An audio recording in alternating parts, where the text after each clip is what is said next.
This is First Coast News on your side. Several more potential jurors now dismissed after day 2 of jury selection for the trial in the death of Ahmaud Arbery. Now, the process is far from over and already leaving the judge frustrated. Good evening, and thank you for joining us tonight for First Coast News at 5. I'm Heather Crawford. And I'm Anthony Austin. Our team coverage tonight continues in Brunswick. And we start our coverage with On Your Side's Keitha Nelson, who's live outside of the Glenn County Courthouse with what is happening now on day 2 of jury selection. Keitha? Heather, Anthony, you guys mentioned some frustration. That's because things are moving along rather slowly. On Your Side's Kaylee Tracy will have more on that in just a bit. First, I've got to tell you, we're seeing demonstrations both outside of the courthouse all the way to Satilla Shores. You may remember that is the neighborhood where Ahmaud Arbery was shot and killed back in February of 2020. A lot of passion, high emotions out here on day 2 of the jury selection. Now, we caught up with Marcus Arbery, who you know is Ahmaud Arbery's father, earlier this morning as he made his way into the courthouse. You know, I had a chance to speak with him briefly. He tells me he plans to be here pretty much every day throughout the duration of this trial. We want to take a look at one of the 3 men at this hour who are on trial accused of murder in the shooting death of Ahmaud Arbery. Now, his name is William Bryan. He's one of the men. He's a former mechanic who lived near the McMichaels. The 2 other defendants, they live in Satilla Shores. That is the neighborhood, again, where Ahmaud Arbery was shot and killed. Now, Bryan joined the chase that turned deadly and recorded it on his cell phone, you may remember.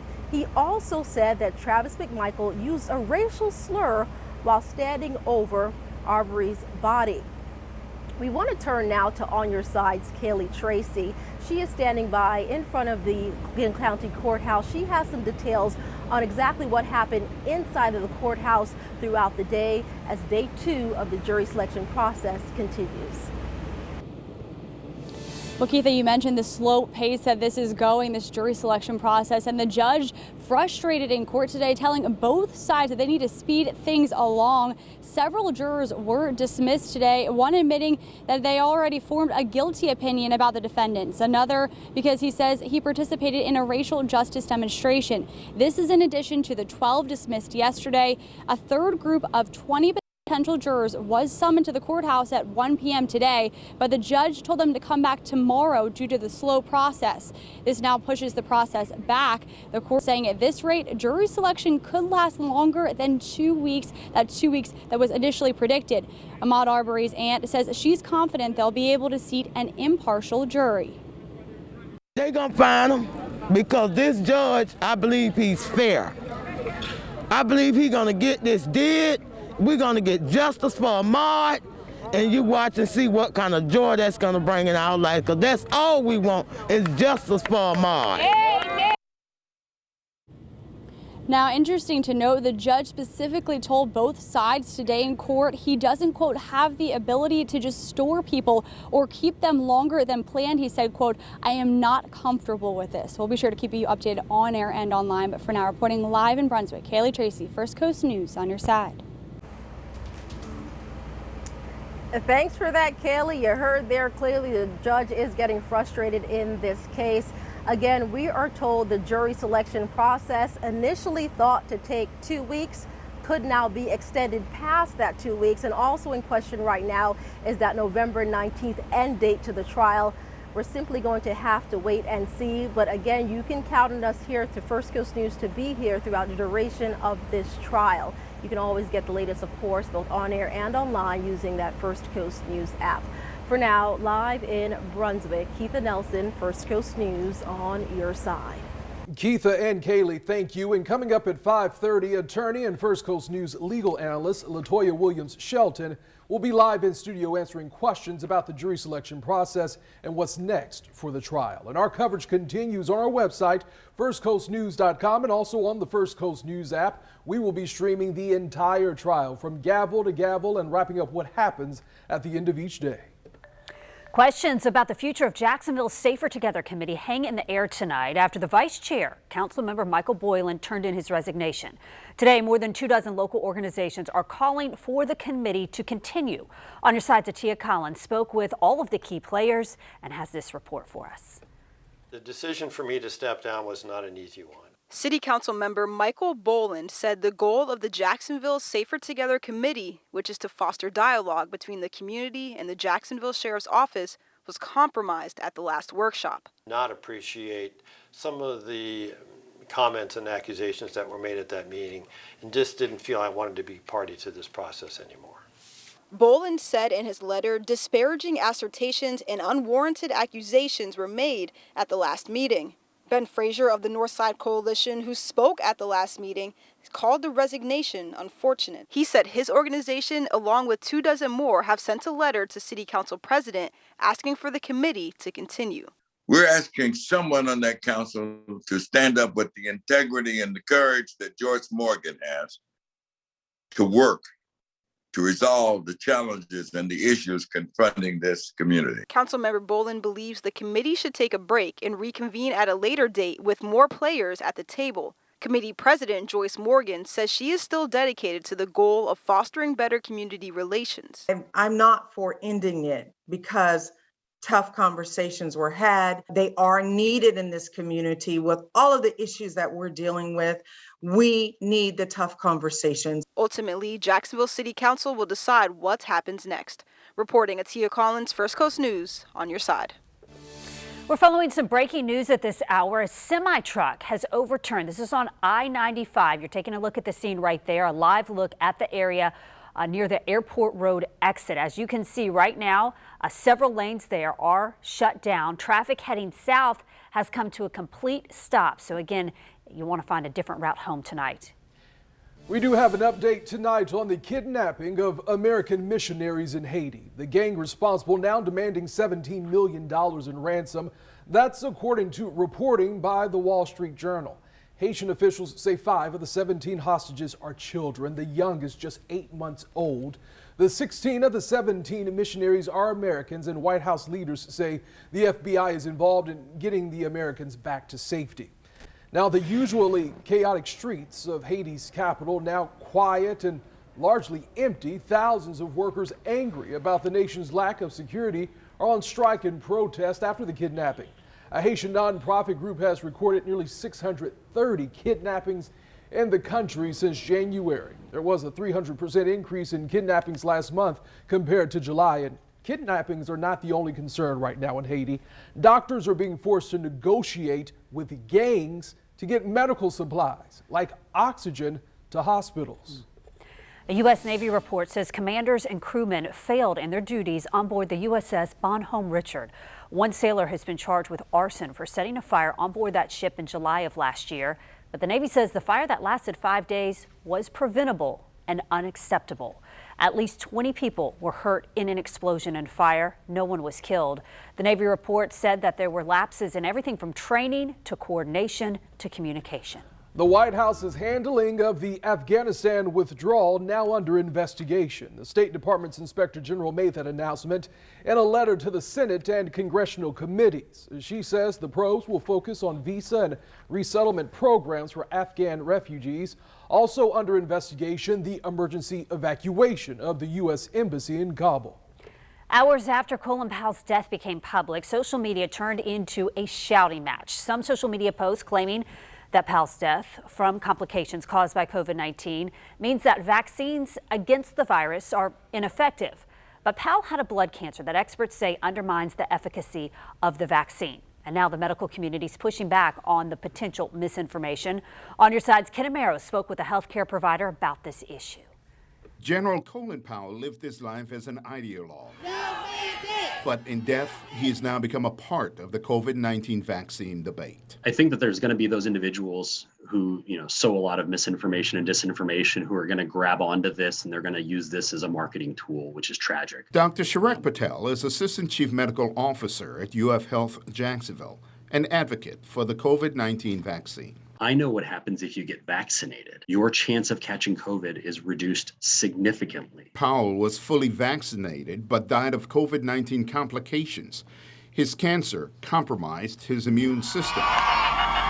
Even so, the shouting match between the vaxxed and the anti-vax has begun on social media platforms like Twitter. One posted, "The vaccination may have caused the complications." Another posted, "I say he just got killed by those who refuse to get vaccinated." Dr. Patel says the numbers speak for themselves. Someone who is unvaccinated has an 1,100% more of a chance of dying from COVID than someone who is vaccinated. Powell is considered a breakthrough case. Even so, there's been a stagnation in the vaccination rate, raising concerns for healthcare providers, and their message remains unchanged. That some immunity is better than no immunity. Patel says avoid the shouting matches and talk to your healthcare provider, someone you trust. And the numbers don't lie. You don't want COVID, so go get vaccinated.